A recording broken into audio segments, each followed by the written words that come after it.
our Interfaith Iftar, our 9th annual Interfaith Iftar. We're very, very proud to say that we have been here for 9 years. I was just standing over there thinking about it. So someone who was born when we had the first Iftar would be 9 years old today. So that makes it, seem a little bit longer. We have a full program this evening, and I am going to go ahead and get right into that. We have a speaker, a very capable speaker who is here this evening, and we are very excited and very happy to present this speaker to you. I'm going to give you a little information about her and then present her to you. Her name is, and I hope I'm going to do justice to the name, Anse Tamara Gray. She is the founder of Rabata, an organization dedicated to promoting positive cultural change through individual empowerment, spiritual upbringing of women by women, and the revival of the female voice in scholarship.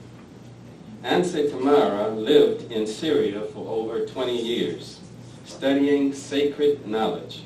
Anse Tamara studied a full curriculum of Islamic sacred texts, Shafi'i jurisprudence, fiqh, Islamic theology, which is Aqidah, Quranic sciences, tafsir and tajweed, is what they're called, Arabic grammar, nahu, geography of the Muslim world, Islamic civilization and culture, Islamic history, and classical methods of spiritual growth, known as tazkiyah. Her specialty area is the life of the Prophet. She is a doctoral student in leadership, policy, and administration at the University of St. Thomas. She holds a master's degree in curriculum theory and instruction. Her publications range from several culturally appropriate English language curriculum programs to translations of sacred texts. Some of the projects that she has been involved in are the Lena Project, a 2-day workshop that addresses the unique needs of female converts, Circles of Light, group and individual activities that foster a strong habit of worship, Daybreak, a publishing company, and Third Space in Minnesota and Rabat, an online academic program that brings college-level Islamic learning to women across the world. I present to you Anse Tamara Gray.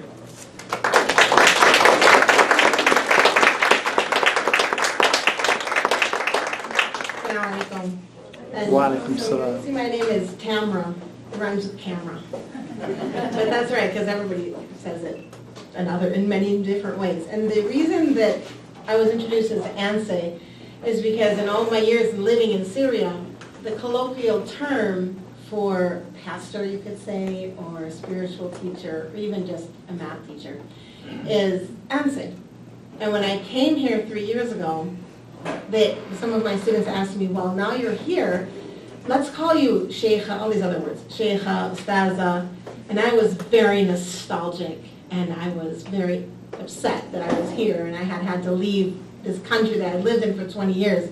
So I slammed my foot down and said, no, you're going to call me Anse. Nobody ever knows what it means. And 3 years in hindsight, I think maybe I should have listened a little bit better. But anyway, that's that. I'm here to talk to you tonight about some of my own personal Ramadan reflections, and that's a fun topic to have. This is I believe it's my 30th Ramadan. So this Ramadan that I'm celebrating this year is my 30th. The first Ramadan I ever had was in 1985. Yeah, so that would make it 30. And it was really hard. It was a long day, as the day is long now.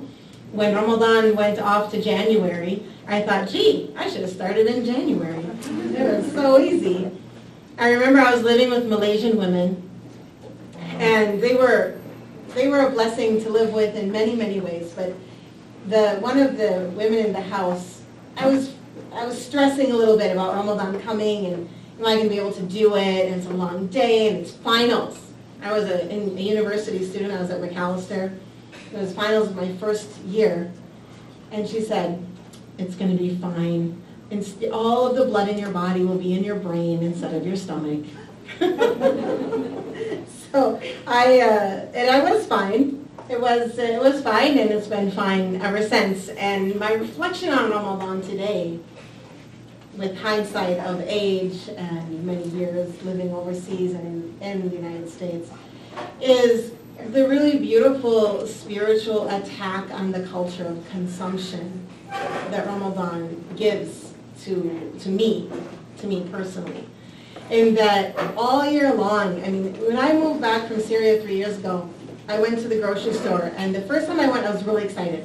Grocery store, and every possible thing under the sun that I could want to buy is in that store. I don't have to go home and think, oh man, they're out of coffee, or oh, how am I going to go and get this one other thing that I want?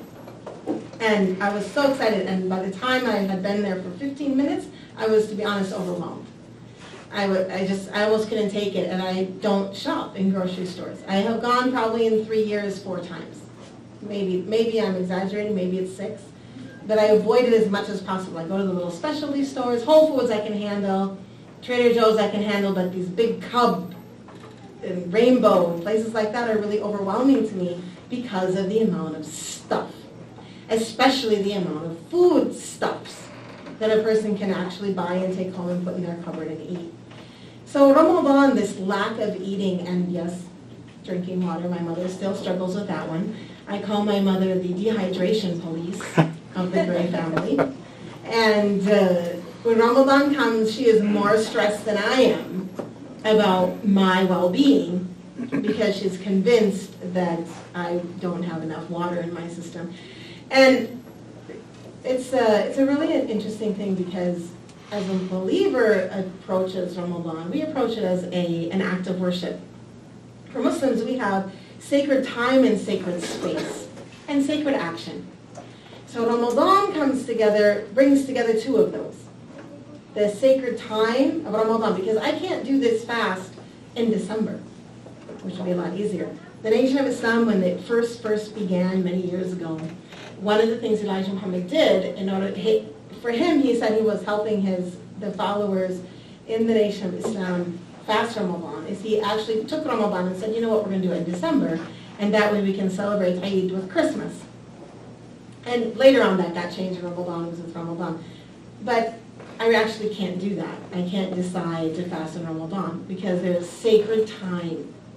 And for a Muslim, when Ramadan begins, which is at sunset the night before, we listen and try to smell the smell of angels and the smell of paradise. We listen and try to feel the different state of the world.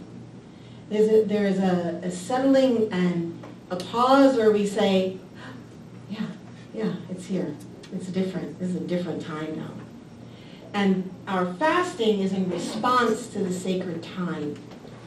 And fasting is a sacred act that is in a response to that sacred time.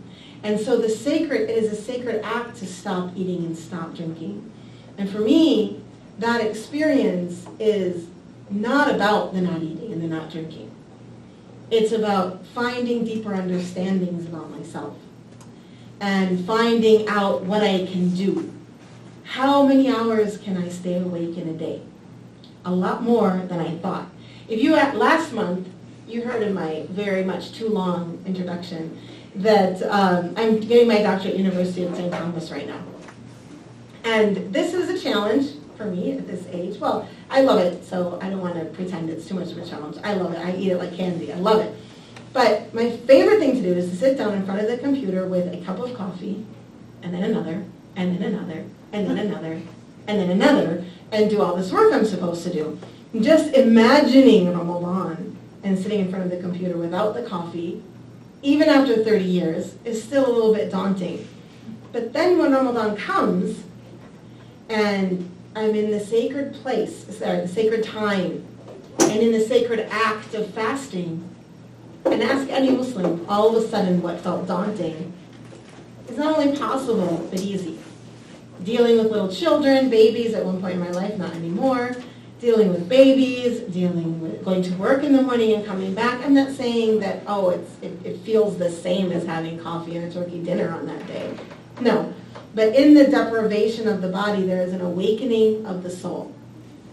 And that awakening of the soul for me is an important part of my spiritual growth. So every year, so my own personal, I'm trying to watch the time here, how I'm doing.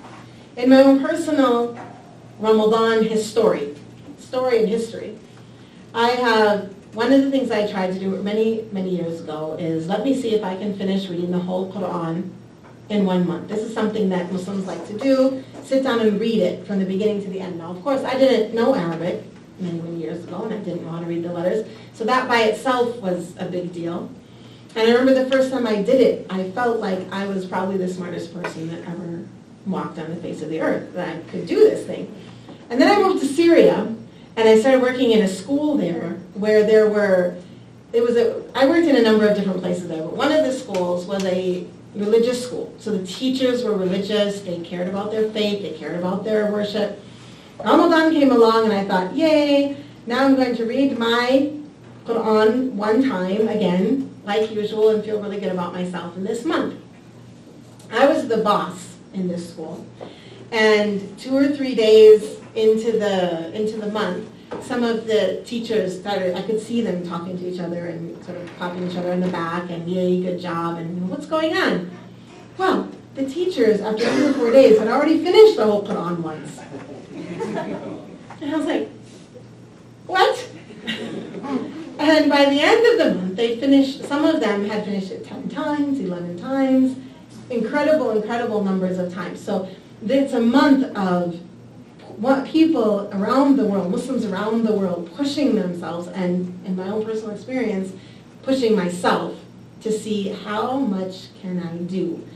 How many rak'ahs of prayer. So prayer for Muslims is in like a cycle. Okay, so stand, bow, stand, half bow, full bow, stand again, stand, half bow, full bow, stand again. Each one of those, let's call it a cycle, or it's a rak'ah. Let's call it what it's called. It's called a rak'ah. So how many of those rak'ahs can I do at night? In the summer, not many. It's a very, very short night. But in the winter, I knew people, they would talk to each other. And you know, when you don't know the language and people are speaking to each other in euphemisms, you don't always know what they're talking about. And I asked my friend, I said, what is she talking about, going to the 2nd floor, the 3rd floor? What is she talking about? She said, oh, she's talking about how many groups of 20 rak'ahs she has done. So one person was talking about having reached the 5th floor, so multiply 5 by 20, 100 rak'ahs in that night. And of course, there I was again with my 1st floor, feeling like I had been left in the dust. And I'm a very, very competitive person. I'm very American in that. I can compete in anything, even with my children, with anybody. You name it, I can compete. I can compete in how much we eat or how little we eat, whatever you want. I can compete with it. So Ramadan, it's not about competition, mind you. It's about personal growth, but it's very easy to look at Muslims this is about my personal thing. So for me, when I look at Muslims around me and the great things that they're doing and the experiences that they're having, that has changed our Ramadan over the years.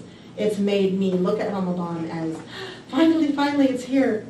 And this is something that Muslims will say to each other. We need it. Oh, thank God it's here. We need Ramadan. We're thirsty for Ramadan is a common phrase. We're thirsty for Ramadan. We're hungry for Ramadan. We miss Ramadan. And of course, people like my mother are like, why? And it's not anything that I can really describe. I can talk about the culture of consumption. And I can talk about how, in this culture of consumption, we avoid that. But then my father, he said to me the other day, what's the deal? I saw on TV, what's the deal with people, they don't eat all day long, and then at night they just spend all night pigging out? And at first I was a little bit irritated by that, I have to admit. But then I said, well, because the culture of consumption is pervasive all over the whole world. And so that after you've had a full day of not eating, there are people of different practices, people of different levels of faith, and certainly the nighttime offers the opportunity to eat. And I imagined that my father would probably do the same thing, given only those few hours to eat at night. That's what he would do at night. He wouldn't say, oh, this is the time to read a book. He would probably find that the time to eat. That being said, it feels like I can talk about the culture of consumption anyway. But the truth is, when I'm talking about a personal experience, I'm talking about Quran reading, nightly prayers.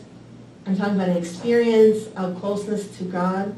It's not about the fasting as much as it is about the spiritual depths that I can attempt to get to and that other people around me are working to get to, and the width of community, because that's the other thing, which is that in our communities, in Muslim communities and families around the world, Ramadan is definitely a get-together time. It's not one day, it's 30 days of 5 million iftars. You guys are coming to one. We have 30 that we have to generally either go to or have at home or invite people or bring people over and meet them. And sometimes amongst women we complain, and we complain about the extra cooking and the, what is this, and I'm not doing this next year, and next year I'm not, that's it, I'm not going anywhere, and I'm not having anyone else. Next year when I have people over, I'm giving them soup. This is the kind of thing we talk about with each other. And but then once Ramadan starts, then we start calling each other, how do you make that bread salad that you made? How do you make that, I don't know what? And we get excited about cooking beautiful food for the beautiful people in our lives who have spent all day long working hard to get closer to God. So that's part of that, another part of my personal Ramadan experience. The last thing I'll say is that my experience in Syria was quite different than my experience in the United States because I was in a Muslim majority country. So Ramadan in Syria was so wonderful because everyone was fasting. And I worked in a school, this is a different school now, not the one I told you about, it was a secular school, private secular school. I was again the boss here, but my staff included Christians and Muslims and people that were neither Christian nor Muslim. But nobody would eat at school. They just wouldn't do it. It was not considered polite to demonstrate, even to the children, that you were not fasting for whatever reason. And that was just a really beautiful thing. I really loved being in Syria with Ramadan. At night, there would be women and men, but in my own memory, it's the women who are trailing from in large groups of women, chatting and talking about whatever, coming from their dinner to the mosque to go pray 20 rak'ahs, 20 cycles, and then, because that's the norm, at least it was in Syria, Damascus where I live, and then traipsing back to their homes to have coffee or whatever they were going to do there, and do whatever they would do for the rest of the night. Here in the United States, we're a minority, and so a lot of people don't even know it's Ramadan. And we appreciate it very much. I do when people know and they tell me things like, oh, congratulations, it's Ramadan, or whatever nice words that they have to say. And last year when I was in class, my first class, whenever I felt like I couldn't make a coherent sentence, I would just say, #fasting_fog. And so this year, I had a class before Ramadan started, and I said, next time we're in class, it's going to be Ramadan. So one of my colleagues said, uh-oh, here comes #fasting_fog. So I like that. For me, being able to laugh and joke about things and be open about things is a positive thing. And it means that we respect each other and see where we are. But there's definitely a beauty to being a minority religion in the United States, in that in being a minority, we get to know almost all of the Muslims that are here. So you get to know a lot more people and a lot more traditions and a lot more different foods and ways of thinking. And that in itself is beautiful as well. Thank you for having me tonight. And I actually won't be able to stay to eat with you, and I apologize for that. I unfortunately made a mistake with my calendar and scheduled 2 things on the same night, so my apologies. But I really value the work that you do, Dr. Hamdy, and thank you all for taking time out of your lives to come here, delay your dinner, and listen and talk to Muslims about Ramadan. Thank you very much. Assalamu alaikum.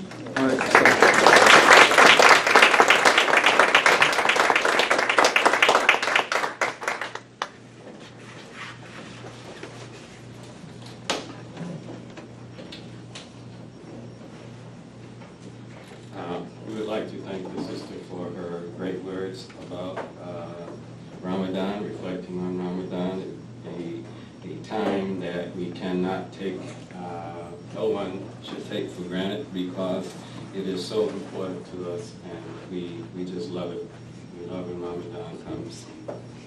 And we appreciate so much occasions like this when you are able to come and join with us, because there's no time ever where the spirit of coming together in peace and to try to get to know each other is more important. You know, so many things are going on today, and we really want to not take the time that we share together here in peace and understanding each other for granted. So, with that said, I'd like to present to you our next speaker, Dr. Hamdy El-Sawaf, better known to us as Dr. Hamdy, or just Brother Hamdy. I'm going to tell you a little bit about him. Just a little bit, because this thing is like 3 pages long. Condensing it here. Dr. Hamdy, educationally, his education background is in psychology, his main focus. He has both master's degree and PhD degree from the University of Minnesota. Dr. Hamdy is very involved in many activities, and he is a professional. Many of us wonder how he's able to keep it going, but his current profession is psychotherapy at the Family Counseling Center, and he is a professor also at the Islamic University of Minnesota. He is a consultant in many areas. He consults in psychological evaluation, assessment, and research. He consults with the court and legal system, and he is an Islamic jurisprudence consultant. He also consults in arbitration and mediation. He is involved with the Healing Resources for Refugees, the Minnesota Council of Churches, and Refugee Services for the city of Minneapolis. He is the founder and CEO of Al-Wafa Center for Human Services. He is the founder and president of the Islamic Community Center of Minnesota. He is the founder, the Imam of Masjid Al-Iman, which stands for Mosque of Faith. He is the co-founder, Secretary General of the Islamic Jurisprudence Council of Minnesota. He is the